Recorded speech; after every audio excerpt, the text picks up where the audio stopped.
And we are back, reading the Holy Bible Daily, Season 28, the Book of Hosea, Chapter 1. We are reading from the Message version. Here we go. Hosea chapter 1, verse 1. This is God's message to Hosea, son of Beeri.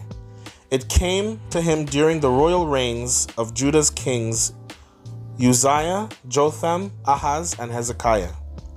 This was also the time that Jeroboam, son of Joash, was king over Israel. The first time God spoke to Hosea, he said, "Find a whore and marry her. Make this whore the mother of your children." And here's why. The whole country has become a whorehouse, unfaithful to me, God. Hosea did it. He picked Gomer, daughter of Diblaim. She got pregnant and gave him a son. Then God told him, "Name him Jezreel. It won't be long now before I'll make the people of Israel pay for the massacre at Jezreel. I'm calling it quits on the kingdom of Israel. Payday is coming. I'm going to chop Israel's bows and arrows into kindling in the valley of Jezreel." Gomer got pregnant again. This time she had a daughter. God told Hosea, "Name this one No Mercy. I'm fed up with Israel. I've run out of mercy. There's no more forgiveness. Judah's another story. I'll continue having mercy on them. I'll save them. It will be their God who saves them. Not their armaments and armies, not their horsepower and manpower." After Gomer had weaned No Mercy, she got pregnant yet again and had a son. God said, "Name him Nobody. You've become nobodies to me, and I, God, am a nobody to you."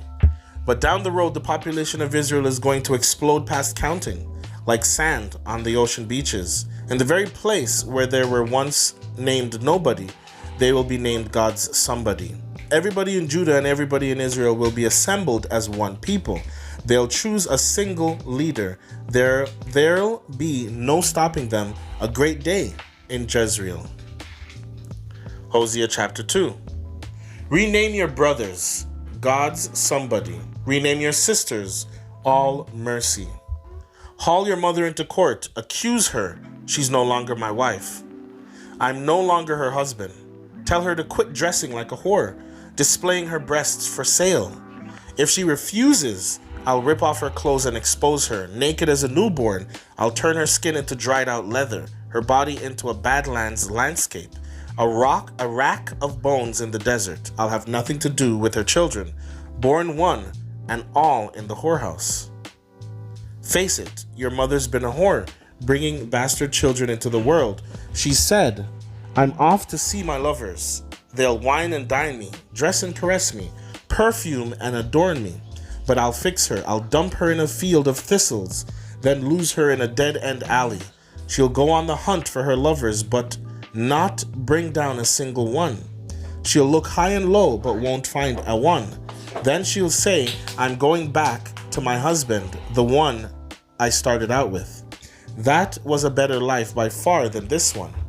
She didn't know that it was I all along who wined and dined and adorned her, that I was the one who dressed her up in the big city fashions and jewelry that she wasted on wild Baal orgies. I'm about to bring her up short. No more whining and dining.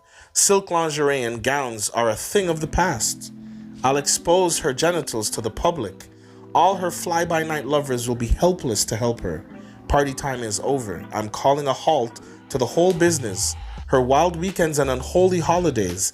I'll wreck her sumptuous gardens and ornamental fountains, of which she bragged. Whoring paid for all this. They will soon be dumping grounds for garbage, feeding grounds for stray dogs and cats. I'll make her pay for her indulgence in promiscuous religion. All the sensuous Baal worship and all the promiscuous intimacy that went with it, stalking her lovers dressed to kill, and not a thought for me, God's message. And now, here's what I'm going to do. I'm going to start all over again. I'm taking her back out into the wilderness where we had our first date, and I'll court her. I'll give her bouquets of roses. I'll turn Heartbreak Valley into acres of hope. She'll respond like she did as a young girl, those days when she was fresh out of Egypt. At that time, This is God's message still.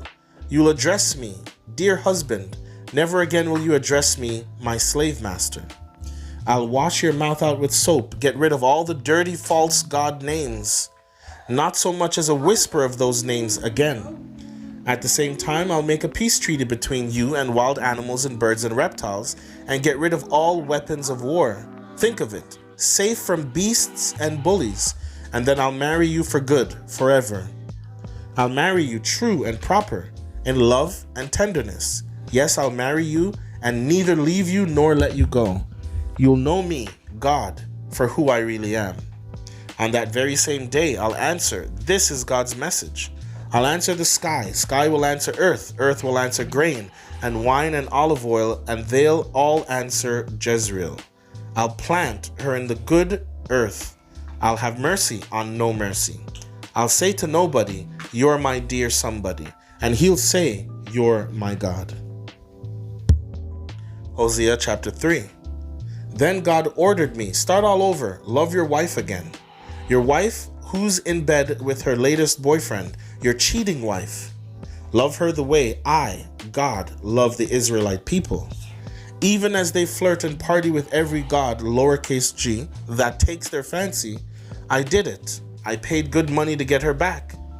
It cost me the price of a slave. Then I told her, from now on, you're living with me. No more whoring, no more sleeping around. You're living with me and I'm living with you. The people of Israel are going to live a long time, stripped of security and protection, without religion and comfort, godless and prayerless. But in time, they'll come back. These Israelites come back looking for their God and their David king.